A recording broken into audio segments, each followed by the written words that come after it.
ನಮಸ್ತೆ, ಎಲ್ಲರಿಗೂ ಸ್ವಾಗತ. ಇನ್ನೇನು ಪರೀಕ್ಷೆ ಸಮಯ ಬಂತು. ಮಕ್ಳಿಗೂ ಪೇರೆಂಟ್ಸ್ಗೂ ಎಲ್ಲರಿಗೂ ಏನೋ ಒಂದು ಟೆನ್ಷನ್ನು, ಗಾಬರಿ, ಆತಂಕ ಸ್ಟಾರ್ಟ್ ಆಗಿದೆ ಅಲ್ವಾ? ನನ್ನ ಹತ್ರ ಬಂದಿರೋ ಪೇರೆಂಟ್ಸು ಬಹುತೇಕ ಕೇಳೋದು ಒಂದೇ ಪ್ರಶ್ನೆ: ಏನು ಮಾಡಿದ್ರೆ ನೆನಪಿನ ಶಕ್ತಿ ಜಾಸ್ತಿ ಆಗುತ್ತೆ ನಮ್ಮ ಮಕ್ಕಳಿಗೆ? ಏನಾದರೂ ಮಾಡಿ ಅವ್ರ ನೆನಪಿನ ಶಕ್ತಿ ಜಾಸ್ತಿ ಮಾಡಿ, ಒಳ್ಳೆ ಎಫರ್ಟ್ಸ್ ಹಾಕ್ತಾರೆ, ಆದರೆ ಎಕ್ಸಾಮಲ್ಲಿ ಎಲ್ಲ ಮರ್ತು ಬರ್ತಾರೆ, ಓದಿದ್ದೇನು ನೆನಪೇ ಇರಲ್ಲ ಅಂತಾರೆ. ಇದಕ್ಕೆ ಏನು ಮಾಡಬೇಕು ಅನ್ನೋ ಒಂದು ಪ್ರಶ್ನೆ. ಮೆಡಿಸಿನ್ಸ್ ಯಾರು ಕೊಡಿ ಮೇಡಮ್, ನಮ್ಮ ಮಕ್ಕಳಿಗೆ ಅದು ಸುಧಾರಣೆ ಆಗಲಿ ಅವರ ಒಂದು ಜ್ಞಾಪಕ ಶಕ್ತಿ ಅಂತ ಹೇಳ್ತಾರೆ. ಆವಾಗ ನಾನು ಹೇಳೋದು ಒಂದೇ ಪೇರೆಂಟ್ಸಿಗೆ: ಯಾವುದೇ ಕಾರಣಕ್ಕೂ ಮಕ್ಕಳಿಗೆ ಇಷ್ಟು ಚಿಕ್ಕ ವಯಸ್ಸಿನಲ್ಲೇ ಮೆಡಿಸಿನ್ಸ್ ಮೇಲೆ ಡಿಪೆಂಡ್ ಆಗೋ ಅಭ್ಯಾಸನ ನಾವು ಮಾಡಬಾರ್ದು. ಅದು ತಪ್ಪಾಗುತ್ತೆ. ಯಾಕಂತಂದರೆ ಭವಿಷ್ಯದಲ್ಲೂ ಅವರು ಸಮಸ್ಯೆ ಬಗೆಹರಿಸ್ಕೊಳ್ಳೋದಕ್ಕೆ ಒಂದು ಶಾರ್ಟ್ಕಟ್ ತೊಗೊಳ್ತಾರೆ. ಅಂದರೆ ಈ ಥರ ಮೆಡಿಸಿನ್ಸ್ ಮೇಲೆ ಡಿಪೆಂಡ್ ಆಗಿ ಅದನ್ನು ಬಳಸುವಂಥದ್ದು. ಸೊ ಆ ಕಾರಣಕ್ಕಾಗಿ ಮೆಡಿಸಿನ್ಸ್ ಮೇಲೆ ಡಿಪೆಂಡ್ ಆಗದೆ ಹೇಗೆ ತಾವೇ ಒಂದು ಪ್ರಯತ್ನ ಪಟ್ಟು ತಮ್ಮ ಜ್ಞಾಪಕ ಶಕ್ತಿಯನ್ನು ಅವರು ಸುಧಾರಣೆ ಮಾಡ್ಕೋಬಹುದು ಅನ್ನೋ ಒಂದು ವಿಷಯದ ಬಗ್ಗೆ ಇವತ್ತು ನಾನು ಈ ಸಂಚಿಕೆಯಲ್ಲಿ ನಿಮ್ಮ ಹತ್ರ ಒಂದಿಷ್ಟು ಟಿಪ್ಸ್ಗಳನ್ನು ಹಂಚ್ಕೊಳ್ತೀನಿ. ಮೊದಲನೇದಾಗಿ, ಈ ಜ್ಞಾಪಕ ಶಕ್ತಿ ಮಕ್ಕಳಲ್ಲಿ ಹೆಚ್ಚಾಗಬೇಕು ಅಂತಂದರೆ ಈ ಒಂದು ಮೆಮರಿ ಪ್ರಾಸೆಸ್ ನಮ್ಮ ಬ್ರೈನಲ್ಲಿ ಹೇಗಾಗುತ್ತೆ ಅನ್ನೋದನ್ನು ನಾವು ತಿಳ್ಕೋಬೇಕು. ಸೊ ನಮ್ಮ ಬ್ರೈನ್ನಲ್ಲಿ 2 ಮೆಮರಿ ಫ್ಯಾಕಲ್ಟೀಸ್ ಇರುತ್ತೆ. ಅಂದರೆ ಈ ಜ್ಞಾಪಕ ಶಕ್ತಿಗೆ ಸಂಬಂಧಪಟ್ಟ ಒಂದಿಷ್ಟು ಡಿಪಾರ್ಟ್ಮೆಂಟ್ ಅಂತಲೇ ಅನ್ಬೋದು. ಸೊ ಒಂದು ಶಾರ್ಟ್ ಟರ್ಮ್ ಮೆಮೊರಿ ಅಂತ ಹೇಳಿ, ಇನ್ನೊಂದು ಲಾಂಗ್ ಟರ್ಮ್ ಮೆಮೊರಿ. ಸೊ ಈ ಶಾರ್ಟ್ ಟರ್ಮ್ ಮೆಮೊರಿನಲ್ಲಿ ಏನಾಗುತ್ತೆ ಅಂತಂದರೆ, ನಾವು ತಕ್ಷಣಕ್ಕೆ ಏನಾದ್ರು ನೋಡಿದರೆ ಅಥವಾ ಕೇಳಿದರೆ, ಏನಾದ್ರು ಕಲ್ತಿದ್ರೆ ಅದು ನಮ್ಮ ಶಾರ್ಟ್ ಟರ್ಮ್ ಮೆಮೊರಿನಲ್ಲಿ ಸೇವ್ ಆಗುವಂಥದ್ದು. ಒಂದು ಫೋನ್ ನಂಬರ್ ಆಗಿರ್ಬೋದು, ಅಥವಾ ಯಾವುದೋ ಒಂದು ವ್ಯಕ್ತಿ ಹೆಸರಾಗಿರ್ಬೋದು, ಈ ಥರ ಒಂದು ಚಿಕ್ಕ ಪುಟ್ಟ ವಿಷಯಗಳು ಒಂದು ಸ್ವಲ್ಪ ಹೊತ್ತು ನಮ್ಮ ಶಾರ್ಟ್ ಟರ್ಮ್ ಮೆಮೊರಿನಲ್ಲಿ ಸೇವ್ ಆಗುವಂಥದ್ದು. ಅದೇ ಈ ಲಾಂಗ್ ಟರ್ಮ್ ಮೆಮೊರಿನಲ್ಲಿ ನಮ್ಮ ಬದುಕಿನ ಅನುಭವಗಳಾಗಿರಬಹುದು, ಅಥವಾ ನಾವೇನಾದ್ರು ತುಂಬ ಮುಖ್ಯವಾದದನ್ನು ಕಲ್ತ್ಕೊಳ್ಳೋದಿರ್ಬೋದು, ಇಂಥವು ವಿಷಯಗಳೆಲ್ಲ ನಮ್ಮ ಲಾಂಗ್ ಟರ್ಮ್ ಮೆಮೊರಿನಲ್ಲಿ ಸೇವ್ ಆಗುವಂಥದ್ದು. ಈ ಶಾರ್ಟ್ ಟರ್ಮ್ ಮೆಮೊರಿನಲ್ಲಿ ಈ ಸ್ವಲ್ಪ ಕಾಲಾವಧಿಯಲ್ಲಿ ಸೇವ್ ಆಗುವಂಥ ಒಂದು ವಿಷಯಗಳನ್ನು ನಾವು ರಿಪೀಟ್ ಮಾಡಿದಾಗ, ರಿವೈಸ್ ಮಾಡಿದಾಗ ಅದೇನಾಗುತ್ತೆ, ಲಾಂಗ್ ಟರ್ಮ್ ಮೆಮೊರಿನಲ್ಲಿ ಹೋಗಿ ಅದು ಸೇವ್ ಆಗುತ್ತೆ. ಸೊ ಲಾಂಗ್ ಟರ್ಮ್ ಮೆಮೊರಿನಲ್ಲಿ ಒಂದ್ಸಲಿ ಅದು ಸೇವ್ ಆದರೆ ಅದು ಪರ್ಮನೆಂಟ್ ಆಗುತ್ತೆ, ಜೊತೆಗೆ ಅದು ಲೈಫ್ ಲಾಂಗ್ ತನಕ ಅದು ಆ ವಿಷಯ ಅಲ್ಲಿ ಸ್ಟೋರೇಜ್ ಆಗಿರುತ್ತೆ. ಸೊ ನಮ್ಗೆ ಯಾವಾಗ ಬೇಕೋ ಅದನ್ನ ನಾವು ರಿಟ್ರೀವ್ ಮಾಡ್ಕೊಳ್ಳುವಂಥದ್ದು. ಸೊ ಮಕ್ಕಳು ಏನು ಮಾಡಬೇಕು ಅಂತಂದರೆ, ಅವ್ರು ಏನಾದ್ರು ಕೇಳಿದಾಗ ಅಥವಾ ಏನಾದ್ರು ಕಲಿತಾಗ, ನೋಡಿದಾಗ ಆ ವಿಷಯಗಳು ಅವರ ಒಂದು ಶಾರ್ಟ್ ಟರ್ಮ್ ಮೆಮೊರಿನಲ್ಲಿ ಹೋಗಿ ಸೇವ್ ಆಗಿರುತ್ತೆ. ಅದನ್ನು ಅವರು 24 hours ಒಳಗೆ ಅದನ್ನು ಮತ್ತೆ ರಿವೈಸ್ ಮಾಡಬೇಕು, ಮತ್ತೆ ಅದನ್ನು ಅಭ್ಯಾಸ ಮಾಡಬೇಕು. ಅವಾಗ ಏನಾಗುತ್ತೆ, ಅದು ಲಾಂಗ್ ಟರ್ಮ್ ಮೆಮೊರಿಗೆ ಹೋಗಿ ಅವರ ಒಂದು ಮೆಮೊರಿ ಫ್ಯಾಕಲ್ಟಿನಲ್ಲಿ ಅದು ಸೇವ್ ಆಗುತ್ತೆ. ಇದು ಯಾಕೆ ಹೀಗಾಗತ್ತೆ ಅಂತಂದರೆ ಅವರ ಮೆದುಳಿಗೆ ಒಂದು ಸಿಗ್ನಲ್ ಸಿಗುತ್ತೆ, ಈ ವಿಷಯ ಮತ್ತೆ ಯಾಕೋ ಇವರು ರಿಪೀಟ್ ಮಾಡ್ತಿದ್ದಾರೆ, ಮತ್ತೆ ಅಭ್ಯಾಸ ಮಾಡ್ತಿದ್ದಾರೆ, ಸೊ ಇದು ಮೋಸ್ಟ್ಲಿ ತುಂಬ ಇಂಪಾರ್ಟೆಂಟ್ ಅನಿಸುತ್ತೆ, ಸೊ ನಾನು ಇದನ್ನು ಪರ್ಮನೆಂಟಾಗಿ ಸ್ಟೋರ್ ಮಾಡ್ಕೋಬೇಕು ಅಂತ ಹೇಳಿ ಅದೇನು ಮಾಡುತ್ತೆ, ಶಾರ್ಟ್ ಟರ್ಮ್ ಮೆಮೊರಿಯಿಂದ ಆ ವಿಷಯನ ಲಾಂಗ್ ಟರ್ಮ್ ಮೆಮೊರಿಗೆ ಅದು ಶಿಫ್ಟ್ ಮಾಡುತ್ತೆ. ಸೊ ಈ ಲಾಂಗ್ ಟರ್ಮ್ ಮೆಮೊರಿ ಇನ್ನೊಂದೇನಂತಂದರೆ, ನಮ್ಮ ಮೆದುಳಿನ ಹಲವಾರು ಭಾಗಗಳಲ್ಲಿ ಅದು ಸೇವ್ ಆಗಿರುತ್ತೆ. ಅದೇ ಶಾರ್ಟ್ ಟರ್ಮ್ ಮೆಮೊರಿ ಅನ್ನೋದು ಮೆದುಳಿನ ಒಂದು ಭಾಗದಲ್ಲಿ ಮಾತ್ರ ಸೇವ್ ಆಗಿರುತ್ತೆ. ಯಾಕಂದರೆ ಅದು ಒಂದು ಸ್ವಲ್ಪ ಹೊತ್ತಿಗೆ ಬೇಕಾಗಿರುವಂಥ ಒಂದು ವಿಷಯಗಳನ್ನ ಸೇವ್ ಮಾಡುವಂಥದ್ದು. ಅದು ಯಾವಾಗ ಲಾಂಗ್ ಟರ್ಮ್ ಮೆಮೊರಿನಲ್ಲಿ ಹೋಗಿ ಸೇವ್ ಆಗುತ್ತೋ, ಮೆದುಳಿನ ಎಲ್ಲ ಭಾಗಗಳು ಅದನ್ನು ನೆನಪಿನಲ್ಲಿ ಇಟ್ಕೊಳ್ಳೋದಕ್ಕೆ ಪ್ರಯತ್ನ ಪಡುತ್ತವೆ.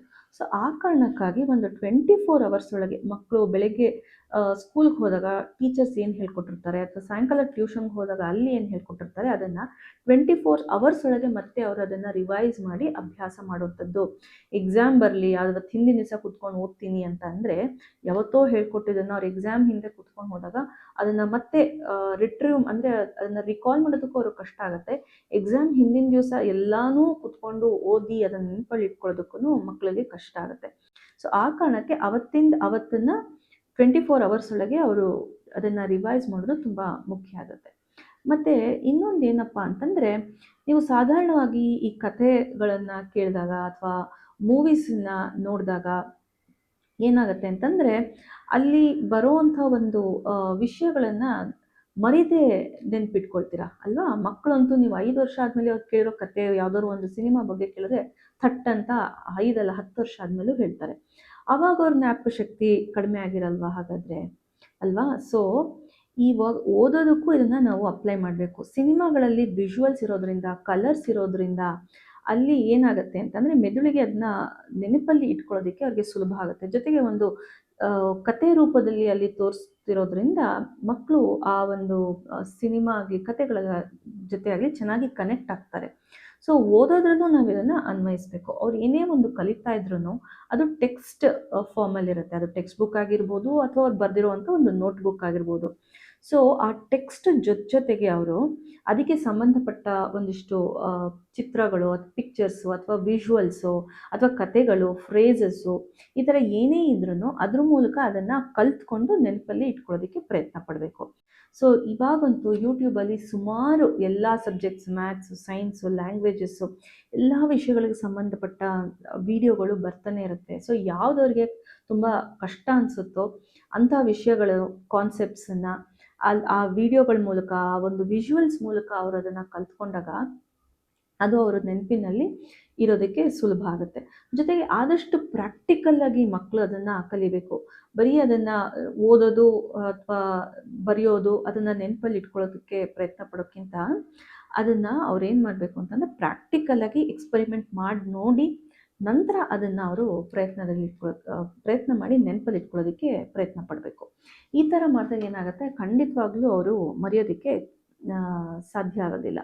ಮತ್ತು ಇನ್ನೊಂದು ಏನು ಅಂತಂದರೆ, ಒಬ್ರೊಬ್ರು ಪೇರೆಂಟ್ಸ್ ಹೇಳ್ತಾರೆ, ಇಲ್ಲ ನಮ್ಮ ಮಕ್ಕಳು ತುಂಬ ಚೆನ್ನಾಗಿ ಓದಿದ್ರು, ತುಂಬ ಆಳವಾಗಿ ಅರ್ಥ ಮಾಡಿಕೊಂಡೇ ಓದಿದ್ರು, ಎಲ್ಲ ವಿಜುವಲ್ಸು, ವಿಡಿಯೋ, ಪ್ರಾಕ್ಟಿಕಲ್ ಲರ್ನಿಂಗ್ ಎಲ್ಲನೂ ಇತ್ತು, ಆದರೂ ಅವ್ರಿಗೆ ಮರ್ತೋಯ್ತು ಎಕ್ಸಾಮ್ ಟೈಮಲ್ಲಿ, ಇದಕ್ಕೆ ನಾವೇನು ಮಾಡಬೇಕು ಅಂತ.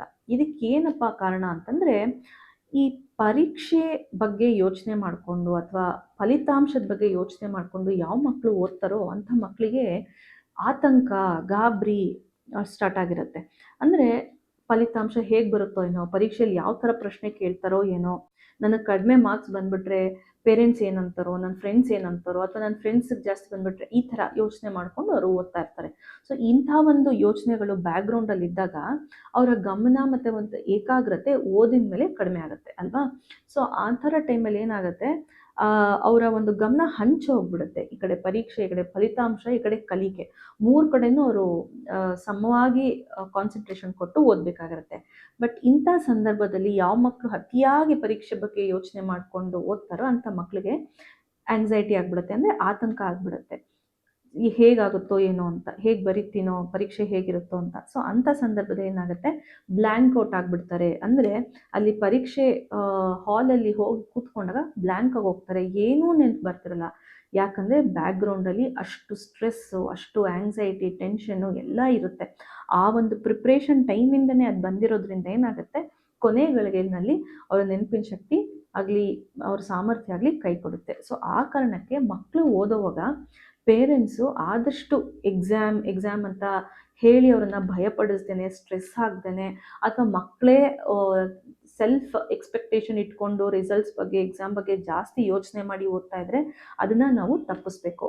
ಆಗ ಖಂಡಿತವಾಗ್ಲೂ ಒಂದು ಚೆನ್ನಾಗಿ ಆಳವಾಗಿ ಪ್ರಾಕ್ಟಿಕಲ್ ಆಗಿ ಅರ್ಥ ಮಾಡಿಕೊಂಡು ಓದಿದರೆ, ಚೆನ್ನಾಗಿ ಅಭ್ಯಾಸ ಮಾಡಿಕೊಂಡು ಖಂಡಿತವಾಗ್ಲೂ ಅವರು ಎಕ್ಸಾಮ್ ಟೈಮಲ್ಲಿ ಮರೆಯೋದಕ್ಕೆ ಚಾನ್ಸ್ ಇರಲ್ಲ, ಚೆನ್ನಾಗಿ ನೆನಪಿಟ್ಕೊಂಡಿರ್ತಾರೆ. ಮತ್ತು ಇನ್ನೊಂದು ಎರಡನೇ ಟಿಪ್ಪು ಏನಪ್ಪ ಅಂತಂದರೆ, ಮಕ್ಕಳು ಏನು ಕಲ್ತಿರ್ತಾರೋ, ಚೆನ್ನಾಗಿ ಅಭ್ಯಾಸ ಮಾಡಿರ್ತಾರೋ ಅಂಥದ್ದನ್ನು ಬೇರೆಯವರಿಗೆ ಕಲಿಸ್ಕೊಡುವಂಥದ್ದು. ಅದು ಸ್ನೇಹಿತರಾಗಿರ್ಬೋದು, ಅಥವಾ ಮನೆಯಲ್ಲಿ ತಮ್ಮ ಸ್ವಂತ ಅಕ್ಕ ತಂಗಿನೋ, ಅಣ್ಣ ತಮ್ಮಂದರು ಯಾರು ಇರ್ಬೋದು, ಅಥವಾ ಪೇರೆಂಟ್ಸ್ ಇರ್ಬೋದು, ಯಾರೂ ಇಲ್ಲ ಅಂದರೆ ಅವ್ರ ಹತ್ರ ಹೋಗಿ ತಾವು ಏನು ಕಲ್ತಿರ್ತಾರೋ ಅದನ್ನು ಅವ್ರಿಗೆ ಎಕ್ಸ್ಪ್ಲೈನ್ ಮಾಡುವಂಥದ್ದು, ಕಲಿಸ್ಕೊಡುವಂಥದ್ದು. ಹೀಗೆ ಮಾಡೋದ್ರಿಂದ ಏನು ಲಾಭ ಆಗುತ್ತೆ ಅಂದರೆ, ಅವ್ರು ಏನು ಕಲ್ತ್ಕೊಂಡಿರ್ತಾರೋ ಅದ್ರ ಬಗ್ಗೆ ಅವ್ರಿಗೆ ಇನ್ನಷ್ಟು ಕ್ಲಾರಿಟಿ ಸಿಗುತ್ತೆ, ಸ್ಪಷ್ಟತೆ ಸಿಗುತ್ತೆ. ಜೊತೆಗೆ ಅವರು ಓದೋವಾಗ ಏನಾದ್ರು ಮಿಸ್ ಮಾಡಿದರೆ, ಅರ್ಥ ಮಾಡ್ಕೊಳ್ಳೋವಾಗ ಏನಾದ್ರು ತಪ್ಪರ್ಥ ಮಾಡ್ಕೊಂಡಿದ್ರೆ ಅದನ್ನು ಸರಿ ಮಾಡ್ಕೊಳ್ಳೋದಕ್ಕೆ ಒಂದು ಅವಕಾಶ ಸಿಗುತ್ತೆ. ಮತ್ತು ಬೇರೆಯವರ, ಅದರ ಪೇರೆಂಟ್ಸ್ ಅಥವಾ ಸಿಬ್ಲಿಂಗ್ಸ್ ಅಥವಾ ಫ್ರೆಂಡ್ಸ್ ಇನ್ಪುಟ್ಸು ಮತ್ತು ಅವ್ರ ಪರ್ಸ್ಪೆಕ್ಟಿವ್ ಏನಿದೆ ಆ ವಿಷಯದ ಬಗ್ಗೆ ಅನ್ನೋದು ಮಕ್ಕಳಿಗೆ ಅರ್ಥ ಆಗುತ್ತೆ. ಜೊತೆಗೆ ಅವರೊಂದು ಕಮ್ಯುನಿಕೇಷನ್ ಸ್ಕಿಲ್ಸ್ ಆಗಲಿ, ಮತ್ತು ಪ್ರೆಸೆಂಟೇಷನ್ ಸ್ಕಿಲ್ಸ್ ಆಗಲಿ, ಅದು ಕೂಡ ಇಂಪ್ರೂವ್ ಆಗುತ್ತೆ.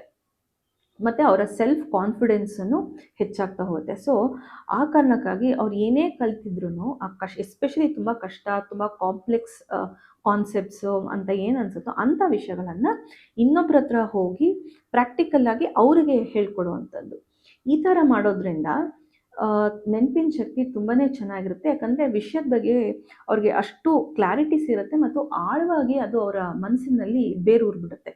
ಅವ್ರು ಮರಿಬೇಕು ಅಂತಂದರೂ ಅವ್ರಿಗೆ ಆ ವಿಷಯಗಳನ್ನು ಮರೆಯೋಕ್ಕಾಗಲ್ಲ. ಅವರು ಸ್ಕೂಲು, ಕಾಲೇಜು, ಎಕ್ಸಾಮ್ ಎಲ್ಲ ಆದಮೇಲೂ ಕೂಡ 50, 60, 70 ವರ್ಷ ಆದರೂ ಸಹಿತ ಅವ್ರು ಅದನ್ನು ನೆನಪಲ್ಲಿ ಇಟ್ಕೋಬೋದು. ಸೊ ಈ 2 ಸುಲಭವಾದ ನೀವು ಟಿಪ್ಸನ್ನು ಬಳಸಿದ್ರೆ ಸಾಕು, ನಿಮ್ಮ ಮಕ್ಕಳ ನೆನಪಿನ ಶಕ್ತಿಯನ್ನು ನೀವು ಸುಧಾರಿಸ್ಬೋದು. ಇನ್ನೂ ಅನೇಕ ಕಾರಣಗಳು ಮತ್ತು ಟಿಪ್ಸ್ಗಳು ನಿಮ್ಮ ಮಕ್ಕಳ ಜ್ಞಾಪಕ ಶಕ್ತಿಯನ್ನು ಹೆಚ್ಚಿಸೋದಕ್ಕೆ ಇವೆ. ಹೆಚ್ಚಿನ ಮಾಹಿತಿಗಾಗಿ ಈ ಕೆಳಗಿನ ನಂಬರ್ ಮೂಲಕ ನೀವು ನನ್ನನ್ನು ಸಂಪರ್ಕಿಸಬಹುದು. ಹಾಗೆಯೇ ನಿಮಗೆ ಈ ವಿಡಿಯೋ ಬಗ್ಗೆ ಏನು ಅನ್ನಿಸ್ತು ಅನ್ನೋದನ್ನು ಕಮೆಂಟ್ ಮಾಡಿ ತಿಳಿಸೋದನ್ನು ಮರಿಬೇಡಿ.